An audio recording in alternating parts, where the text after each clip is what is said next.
आता सायंकाळची प्रार्थना आम्ही करणार आहोत.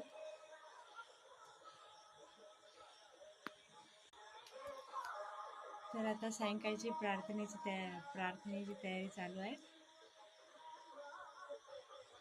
लिखने वाले ने लिख डाला, मिटा न कोई पाया, बिगड़ी बनाने वाले बाबा, तेरे मार्ग में मैं आया. मी सेवक नाही, सेवकी नाही, तरी पण सेवकांच्या बाजूने आहे. आपल्या सर्वांचीच बिघडलेली बनली आता. ह्या मार्गातून मला खूप चांगलं वाटते आणि माझ्यासाठी गर्वाची अभिमानाची गोष्ट आहे आणि मी खूप स्वतःला भाग्यवान समजते की मी परमात्मा एक मध्ये आहे आणि परमात्मा एक मार्गाची सेविका आहे. याचं मला तरी खूप समाधान आहे. तर तुम्हा सर्वांना माझा आदरपूर्वक नमस्कार.